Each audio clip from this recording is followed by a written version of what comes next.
Today's episode is sponsored by our friends at PGX Comics, the Gen X preferred place to get your comics graded and encased, shipping nationwide.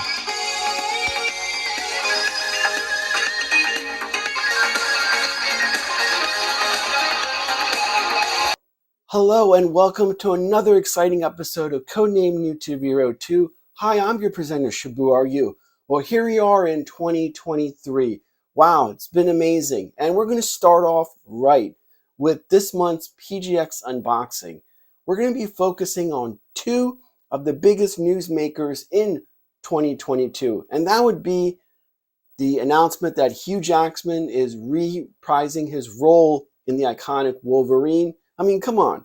If you if you add enough zeros onto that check, you'd be stupid not to say no. Forget about art, integrity, and all that stuff. Add those zeros, and of course, he's going to reprise his role in Deadpool number 3. The second big news that I think is the introduction or incorporation of Daredevil across many things in the MCU, be it Disney Plus, be it the movies. We already seen Charlie Cox reprise his role as Daredevil Matt Murdock in the Spider-Man No Way Home, and then he made his cameo appearances on She-Hulk. We know he's going to come back in the Echo series, as well as star in his own standalone Born Again series. So there's going to be a lot of Daredevil coming down the pipeline, and that's a good thing. Daredevil is one of those, I want to say, B team guys that have always been near and dear to a lot of the fans. I mean, you got a person that with the disability, overcoming that disability, and a lot of people could relate to the character. It doesn't have to be a physical disability, something where he rises above it, hones his body, and goes out and kind of fights off evil for the greater good. I mean, that's something a lot of people through the years could relate to and appreciate. So the other thing is, I like to thank this month's sponsor, as always, PGX Grading Services, for providing all of the issues we're going to look at for this unboxing. Now, I'm going to make a side note. There's been some YouTubers, these modern comic kiddos, that have said some unfavorable things about PGX. And I'm just again restating that it's kind of biased because, number one, none of these people have actually utilized PGX's services. And number two, they're taking like a population sample, like one issue, and amplifying it. You can't really do that because you could pick up a bad CGC book and generalized CGC or what have you. But these kids, they have foregone going to college or university, foregone becoming a professional or working a 9 to 5. They basically stay at home and flip comic books for a living. I'm not saying anything bad or negative about that.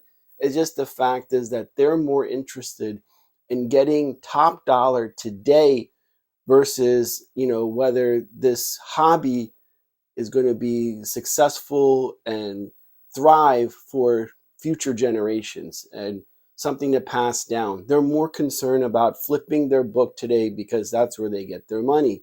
Where we're more like a hobby, we do it for fun.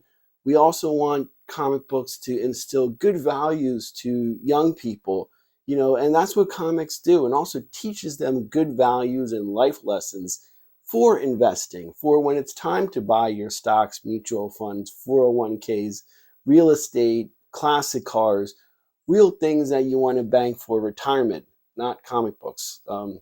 It's good to have, but at the same time, should not base your retirement off of comic books and collectibles.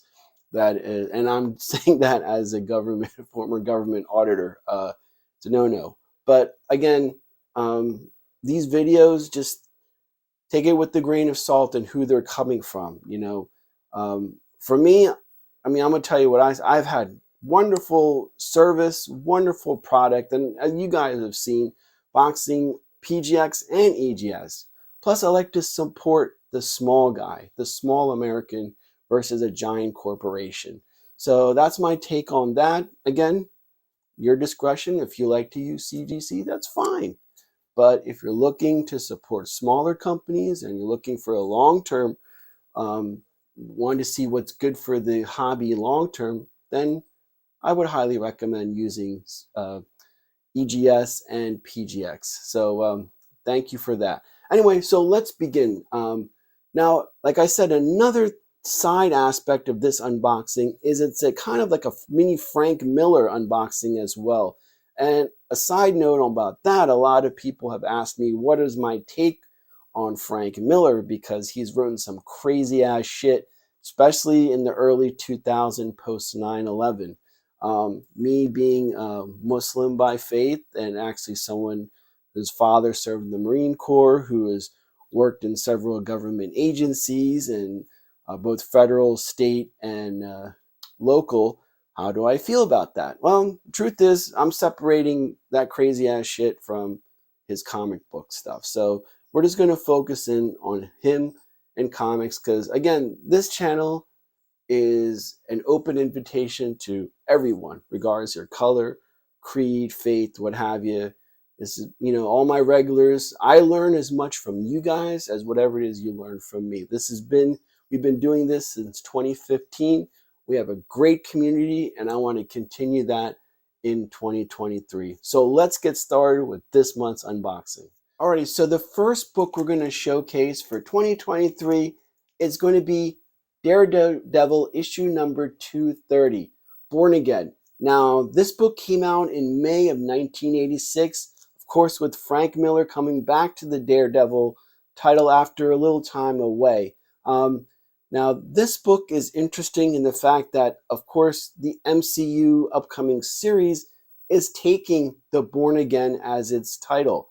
Now, what remains to be seen is if any elements from this story arc is going to be incorporated, because newsflash, this is not a PG rated story arc. This is some mature, crazy ass shit, and I think it's one of Frank Miller's best writing.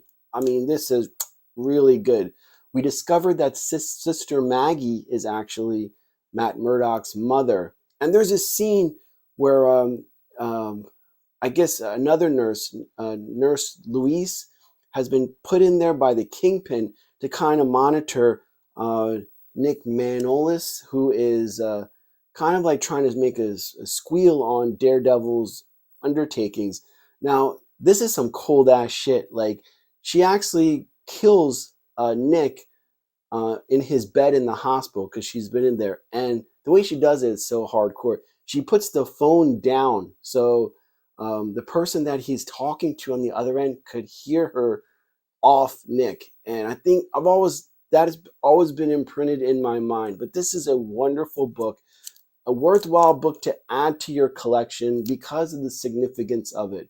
Not only it's iconic in the 80s as far as Frank Miller's story arc, but again, the fact that Disney Plus is incorporating that into the title of its upcoming series. And PGX did a great job with this book. Red is one of those colors that has been a pain for any grading company, and they did a wonderful job with this. And we see Sister Maggie in the corner there. I always thought that was kind of cool. And this is a newsstand edition. We got a 9.0, and of course the notes are Sister Maggie revealed as Daredevil's mother, and the back is also beautifully done as well. They did a phenomenal job on this, and it got an 8.0 because right in the corner there you could see like a little scuff, and has probably one or two tick mark. Yeah, there it is, 2 tick marks on it. But still, again, this is a beautifully done book, a good book to pick up now and put away before the Daredevil train gets rolling here. So Daredevil 230. Okay, now we're going back a little bit to Daredevil 184, which came out in March of 1982. An iconic classic. This whole story arc is actually iconic. I mean, I have issue number 183, the one before this, but it's a beat up one, so I didn't submit it. But I gotta find a better copy. But Again, this entire story arc is so freaking good. It actually ran into problems with the Comics Code of Authority because, they have to submit this stuff prior to it being okayed and getting that seal of approval. So it was actually needed to be reworked because of the drug elements and stuff like that. And I think that's kind of really interesting about this book. But this is the epic team up of the Punisher and Daredevil working together. And they both hunt down the Hogman who is selling drugs to kids. And the problem is they have different ways of wanting to deal with the bad guy. And what ends up happening is Daredevil actually shoots the Punisher with his own freaking gun. I mean, this is one of those things that are just eye-opening, and why crazy ass Frank Miller is crazy ass Frank Miller. Um, Again, this entire story arc, do yourself a favor if you haven't yet.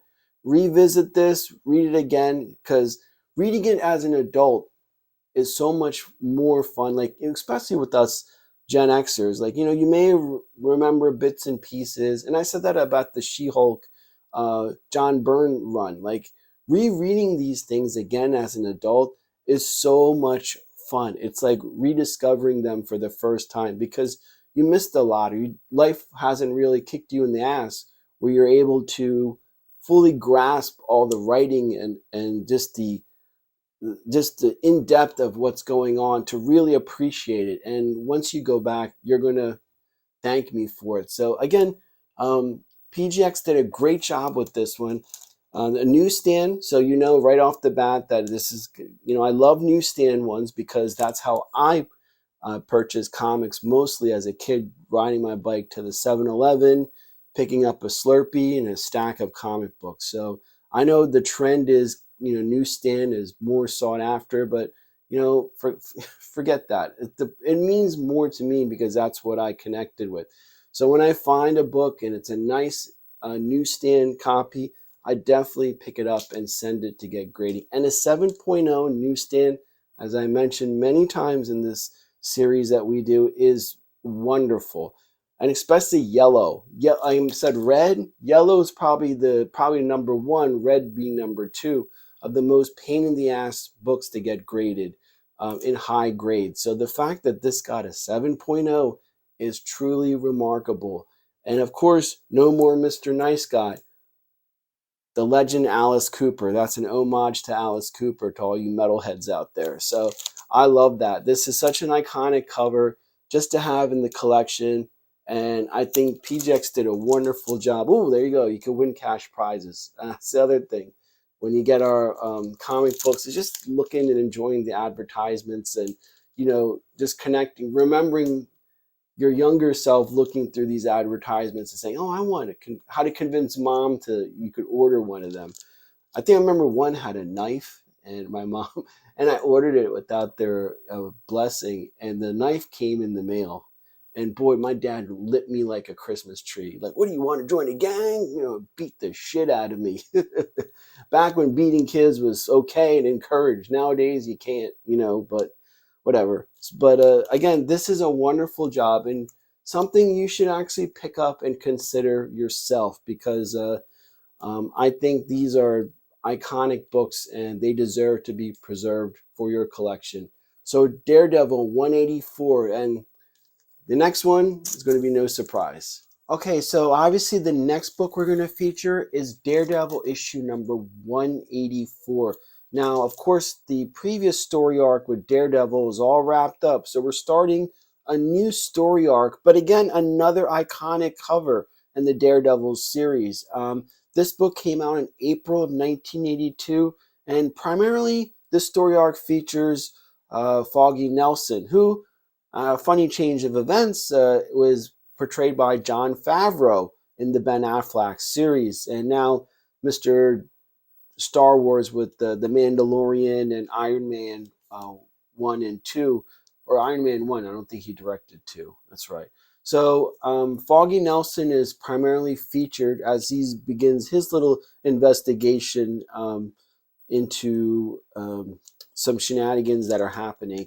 Now, the other interesting thing about this book in particular, besides the iconic cover, is that Klaus Janson takes over inking and penciling duties for the Daredevil series. So it's a nice little historical piece, but again, another iconic Daredevil cover that kind of people may look past and go over.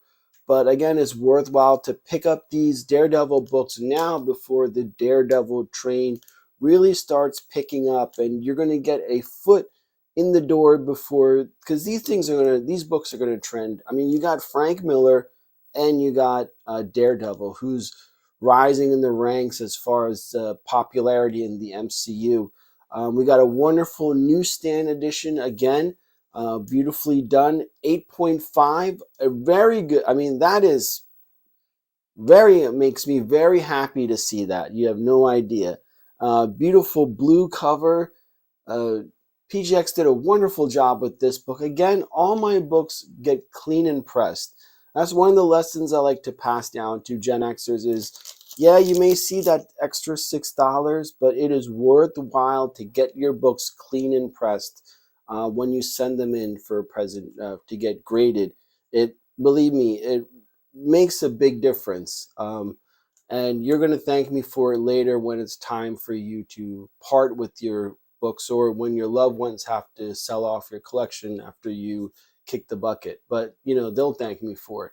But it's just a wonderful way to, again, preserve these books and have them present their best, because it's not the grade, it's when you look at it. And this book presents beautifully. It's so eye-catching and so iconic. And here's my favorite part, of course, being a G.I. Joe based YouTube channel. Join the G.I. Joe Mobile Strike Force team. Boy, do I remember these and filling these out. And Mom saying no. But again, this is just a wonderful piece of history, especially for us Joe fans, just to see that. And this shows you how big G.I. Joe was in the 80s and how it needs to come back. G.I. Joe is awesome. These modern kiddos just go past it because all they care about is the top dollar stuff. They don't understand the impact, because if it wasn't for G.I. Joe, a toy-based comic book series that lasted from 1982 and it's currently going on strong in 2023. And just like Transformers, I mean, those two IPs are amazing. So just shows you how, you modern kids, our generation was the best. We rocked. We had all the cool shit. So again, wonderful job on this Daredevil issue number 185, April 1982. Wow. So this is a nice segue into the last book we're going to feature in this PGX unboxing. Now, I mentioned that Klaus Janson kind of took over the inking and penciling for Daredevil. And there's a reason why. It's because Frank Miller was working double duty putting out the iconic Wolverine series for Marvel. Coming out in September of 1982, Wolverine #1 is one of those books that is the next best thing. Obviously, with Hulk 181, giant size X-Men, blowing past a lot of people's budget. This one is starting to actually get up there as well. I mean, not there, obviously not yet, but now is the time as we get closer to that Deadpool #3 coming out. This book has been on a straight path, escalating as the years go up. I know there's the 90 version of that Wolverine series by Chris Claremont, but again, this Frank Miller one is picking up. I mentioned Hulk 182 as a nice alternative, as it's the third appearance of Wolverine. His first solo series is definitely a book to pick up and now. I mean, like, drop everything and get it now before it's too late. Raw copies just alone over $100. And this one,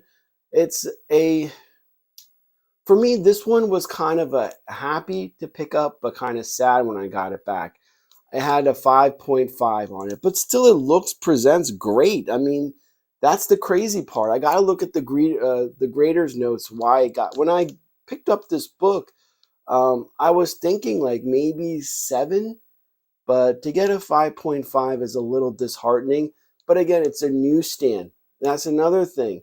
So yes, it is a 5.5, but being that it's a newsstand gives it another, leg up than a normal 5.5. And look, I mean, the book looks beautiful. I think I'll probably post it on my Instagram page for fans to get a closer look. But they did a wonderful job cleaning pressing. They told me, I remember when I talked to PGX, I said this book was dirty. Like, so the clean and press really, really, restored the luster to the point where, when you're looking at it from your guy's perspective, it looks beautiful. And it does look beautiful. So, I mean, fuck it. Who cares? It's a 5.5. I have a newsstand version of Frank Miller's Wolverine #1. I'm happy. I'm happy. That's all that matters, and collecting it, that's what matters the most. You get a nice book and a valued book that's going to just skyrocket in value. That's going up. And it's going to go even more once the Deadpool #3 comes out. But this is just beautifully done. They really did a good job with this book. I could see in the back, like that's where I think I got hammered. You have a white cover, newsstand. God knows where this book has been laid down on. So I think this is where the hit took, because I could see some stains on here, and I think that's the culprit right there, Chuck. But I can't argue with Chuck Norris. I can't, because it's fucking Chuck Norris. He's gonna come out of this page and rip out my jugular. And I'm not afraid of too many people, but damn it, I'm afraid of Chuck Norris. Walker, Texas Ranger, damn it.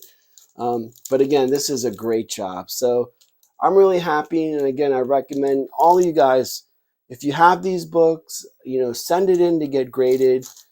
PGX, EGS, hey, even if you're a CGC fanboy, keep using them. But again, these books should be on all of your search list before it's too late, and start off 2023 on a good note. I mean, now it's like kind of a buyer's market where you're able to, you don't have to pick up the first thing, but just be smart and have fun. That's the most important thing. Who cares? I'm ecstatic about that 5.5.